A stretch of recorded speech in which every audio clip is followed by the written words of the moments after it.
Hey everyone, my name's Amy and I have been vegan for over 3 years now, and in this time I've had to learn to completely cook for myself, which is very different than the way that my mom used to cook when I was little. With that, I've had to learn how to replace a lot of animal products in my cooking. And eggs tend to be one of the ones that people think is the hardest to replace. So that is what we're going to be talking about. So whether you have an egg allergy, know someone who does, are vegan, or just want to avoid the cholesterol in eggs, these tips are going to be for you. So as much as I would love to say that there is one fully plant-based product that can replace eggs in every single situation you would want it, there really isn't. So in order to understand how to replace them, you kind of have to understand what they're doing in cooking in the first place. So according to our Amy Brown textbook, there is multiple things that eggs are able to do in cooking. Firstly, they can be the flavor of your entire dish.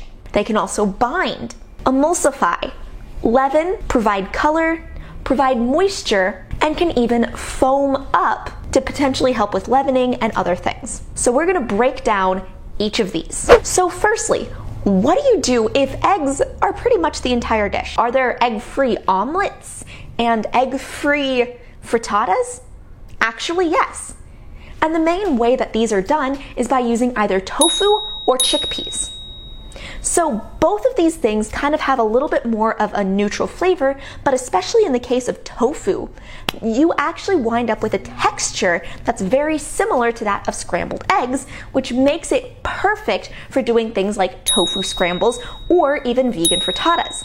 Now, since both chickpeas and tofu don't have a taste that's similar to eggs at all, you kind of need to flavor them with spices in order to make it so that they're very similar to what you're used to. This is where a special spice called black salt comes in. This is a type of salt that actually happens to be higher in sulfur. Because of that sulfur content, it actually tastes very similar to eggs.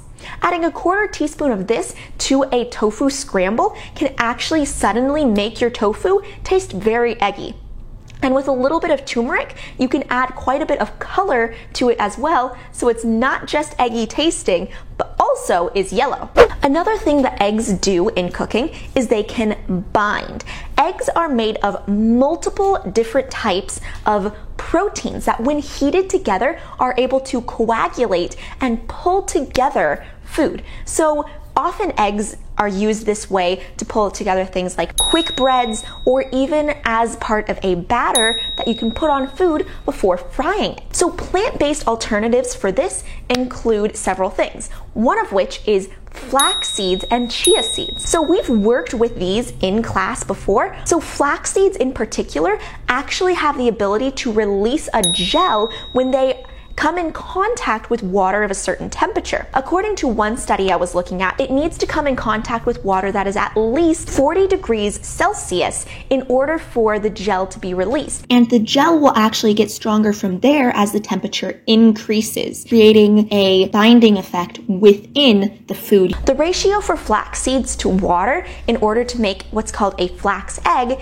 is 1 tablespoon of ground flax seeds to approximately 2 to 3 tablespoons of warm water specifically. Other possible binders that you can use include chia seeds, which function very similarly to flax seeds, and store-bought egg replacers, which yes, do actually exist.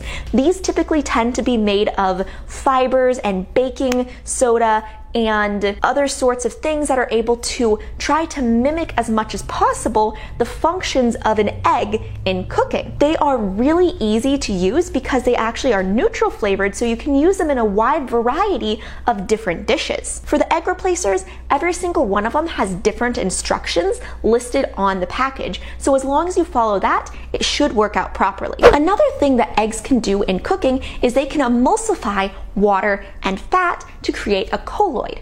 So because water is polar and fat isn't, they don't mix very well. And so in order for these two to be able to look like a homogeneous solution, they need to have another molecule in there that happens to have a part of it that is hydrophilic and a part of it that is hydrophobic.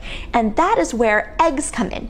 In egg yolks, there's actually a thing called lecithin, which is able to do just that. However, if you're not using eggs, what can you use instead of egg yolks in order to pull water and fat together? Well, firstly, you can use mustard. And actually, according to this study right here, mustard was actually found to be a more stable emulsifier than citrus pectin or gum arabic, which are two common emulsifiers that are used in the food industry. And it was also found to be more stable even after it was heated up for 20 minutes. Another thing that can help with emulsifying foods happens to be flax seeds and chia seeds. This is because their gel-like substance is a hydrocolloid, which is able to trap water inside of its gel structure, which then makes it so that it's able to mix into a fat. Finally,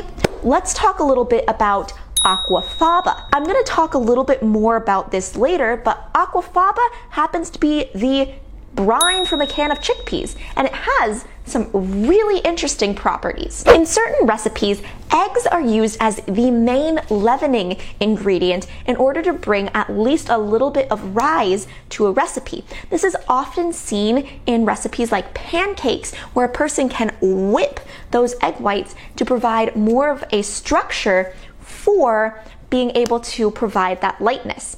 And there's actually two ways in plant-based cooking that you can actually change this to a plant-based option. Firstly, you can use baking soda and vinegar. By mixing a basic ingredient such as your baking soda and an acidic ingredient such as your vinegar, you're actually able to get a lot of carbon dioxide created, and if that's mixed into a dough when that happens, you're able to capture it inside of your bread. Another plant-based way to do leavening is aquafaba. So like I mentioned before, it's the brine from a can of chickpeas, and it surprisingly has the exact same ability to whip up just like egg whites. And this is because aquafaba is naturally high in protein. When those proteins are whipped, they denature, allowing gas to be encapsulated inside of it, creating a foam. For using baking soda, make sure to use 1 tablespoon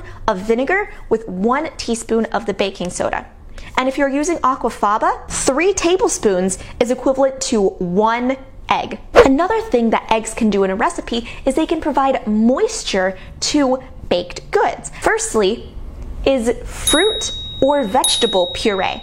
And there's a wide variety of these that you can use. Pretty much any sort of vegetable or fruit that is turned into a puree will be able to work. For replacing an egg with fruit or vegetable puree, make sure to use 1/4 cup for every egg. Another thing that you can use is silken tofu. You're not actually going to taste it as long as you drain off all the liquid. Again, for this one, make sure you use 1/4 cup for every 1 egg. You can also use nut butter. Make sure to use 3 tablespoons for every 1 egg. And finally, if your recipe calls for you to separate an egg, you can actually use vegan mayonnaise for egg yolks. And for this, you would need 3 tablespoons for every 2 egg yolks. I really hope that this video has helped open your eyes to the various ways that you can replace eggs in your cooking and in your baking. All right, I really hope this video wasn't too long for you and that you found it interesting. Have a wonderful